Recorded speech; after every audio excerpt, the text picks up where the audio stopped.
Welcome to another episode of A Salt and Buttery with intent to satisfy. Today we're going to make something a little bit more complicated. It's called butter chicken, okay? It is technically an Indian dish, so there are a couple special spices that we use in this, okay? But let's start this off and we can get it through easily, just slowly, calmly, one step at a time. Okay, like I said, a couple specialized ingredients. I'll make sure to have I'll have those and all the measurements listed out as usual. Okay, but we can do this. Okay, it's savory. It's very good, and there are some things that you can do to speed it up a little bit, and there's some things you can do if you've got a little bit more time that will make it taste better, but they just take a little bit more time. Okay, now the first thing we do is we cut up some boneless, skinless chicken into about 1 inch pieces, or about bite-sized pieces. Okay, now once we have those cut up, then we move it to the side because we want to mix together several things. Okay, we start off with some yogurt. Okay, just plain yogurt. Okay, then we have some Kashmiri chili powder. Okay, this is a specialty ingredient. You can get it on Amazon. Okay, or you can go to the more trouble to make a chili paste. If you do that, that is more extensive, takes longer. I'm taking a little bit of a shortcut. Some garam masala. Okay, like I said, we have some specialty spices here. Okay, now here we have a ginger garlic paste. Okay, it is a combination of minced up or grated ginger and garlic in pretty much equal amounts. Now you can either do that yourself, or you can, once again, Amazon is my friend. Okay, so that saves you some work. Okay, now here we have some lemon juice and some mustard oil. Now, mustard oil is another one of those specialty ingredients that I was telling you about. And once again, Amazon is our friend. Okay? If you can't get it in a local store, you can get it through Amazon. There's some ground turmeric. Now, kind of interesting thing on turmeric is kind of like the poor man's saffron. Okay? It doesn't taste quite the same, but it's actually a little bit easier to use, and it's cheaper. Okay, saffron is one of the most expensive spices in the world. Then what we do is we mix this together, mix. Then mix. Then what we do, and here is where, because I'm working with raw meat, I don't want to get that on my hands because I don't want to do the cross-contamination thing. That can be a problem. Okay, so I just use a pair of disposable gloves. Ta-da! And then I take the chicken. Okay. Don't worry about the fat. We don't really want the fat, unless you do. Okay. At this point, we dispose of the gloves. But with the gloves, I could use my hands and just pick it up and put it in, or use it to push it off of the cutting board or the plate or whatever I have it on. Okay. Now, at this point, we can either put this into a Ziploc or cover it with plastic wrap and put it in the refrigerator for anywhere from an hour to overnight. Okay. But if we do that, technically, then we're supposed to pull it out of this, which is technically a marinade, and get a bunch of it off. Okay, that seems like a waste of some really good ingredients to me. So we're going to take a shortcut here. At this point, put it onto a baking sheet, spread it out with all that nice marinade on it. Yes, yes, yes, yes, yes. Because this is going to taste so good.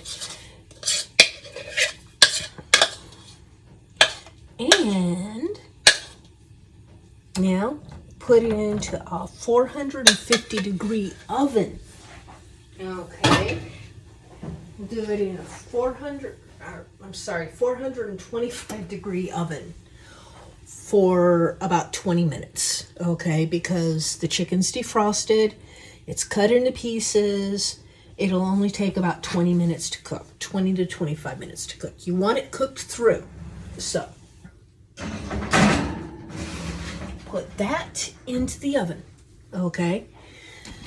Now, we'll come back in a little bit when this is done, and we'll be working on the sauce for this. This is a 2-part recipe, so it does make more dishes. It's a little bit more of a mess, but it does taste so good, okay?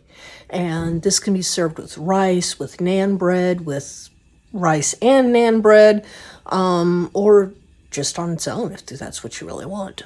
Okay, so we'll be back. Okay, we have had this chicken in the oven for about 20 minutes. Okay, as we can see, oh yes, this is some nicely cooked chicken. Now we need to actually let it cool down because we have to be able to handle it. Okay, and we need to basically take our fingers once it's cool enough and break up the larger chunks so that they're all bite size. If you've already cut it into all bite-sized pieces, then you can skip that step, okay? But this is basically a double check to make sure you don't have anything too big. Now we're going to get going on the sauce for this. And the sauce is a little bit more complicated, but once again, we can do this one step at a time, one thing at a time, a couple specialized ingredients. I'll talk you through it and you can do this, okay? So let's get ready. Okay, now we're starting on the sauce for the butter chicken. It's called a Makhani sauce, M-A-K-H-A-N-I, okay? I'm probably mispronouncing it, but I do the best I can. Everyone does the best they can. Once again, couple specialized ingredients, a little bit finicky on the setup, get it going, and think you can do this, okay? So the first thing that we have is we have some tomato, we have some chilies, we have some garlic, and we have some ginger, okay? Now, yeah, I cheated. Some people say absolutely do not do it. I like the jarred minced garlic. It saves a lot of time. Okay, for the ginger, this stuff, ginger paste, I love it. Okay, makes life so much easier. Now, this is one of the things where, depending on what type of chilies you use, you can make it as spicy or as mild as you want. I'm kind of a wimp, so I just use a couple of jalapeno chilies. Now, what we're doing with this, it's kind of weird, is we're actually making almost like a tea with it. Okay, now, as you can see, we have the tomatoes and everything in here. Everything's in here. Water looks a little cloudy because the ginger dissolved into the water. Hey, that's fine. Now, the specialty ingredient, fenugreek leaves. Okay, I do not know of anything else that tastes quite like them. So, fenugreek leaves, once again, Amazon is our friend. Okay, this is what it looks like. Okay, it's a dried leaf. I'm pretty sure it might be in the cilantro and parsley family. I'm not exactly sure. Now, we've put this into some water, and once again, I will have the proportions and everything measured out for you, okay, so that you can do this too. And we want to bring this to a boil and then let this steep for we're going to want to simmer this for 30 minutes, okay? So once it comes to the boil, I'll reduce the heat, let it simmer for 30 minutes. Now, another trick that you can do, depending on how spicy you want this, if you want it spicier, one trick you can do is you can leave the seeds in the chilies, okay? If you want it milder, you remove the seeds, because for some reason, most of the spice is in the seeds. Okay, hey. But there are some chilies that, for me, are so spicy. Without the seeds, it's just, I'm a wimp, okay? Hey, nothing wrong with it. If you like spicier, go for it. If you like milder, go for it, okay? So, as we can see, my water is starting to think about simmering. So yes, and one advantage to using a larger pot than what you think you need is it spreads it out more, and it actually brings it up to a boil and a simmer faster. Okay, yes, it's a larger pot. It's a larger pot for cleaning, but sometimes it makes life easier. Okay, so I'm going to let this simmer for 30 minutes, and then we'll go on to the next step. Okay, the next step. Remember, we've been simmering the tomatoes, the chilies, the fenugreek, okay? Now we need to put it into a blender. So let me get a spoon to do scrapings, because we don't want to lose any of the good stuff here. And since this is a little bit hot, let's not burn ourselves. Let's remember that. Okay. We've turned off the heat on the stove so we don't catch anything on fire. That would not be good. Now we're going to take and we're going to put all this good stuff into a blender. And yes, it is hot. One thing I am sorry about, if you happen to have a blender with a plastic pitcher, okay, this is going to cause it to get cloudy. It won't hurt anything. The blender will still work just fine, but it will cause clouding on the plastic. Okay. I spent a little bit more on this blender. It'll actually do a lot of fancy stuff for me, but we're not worried about that right now. But because I spent a little bit more, I got one with a glass pitcher, which is better for working with things that are hot. Okay. Now, as you can see, we still have a few little things in here. That's okay. It's okay.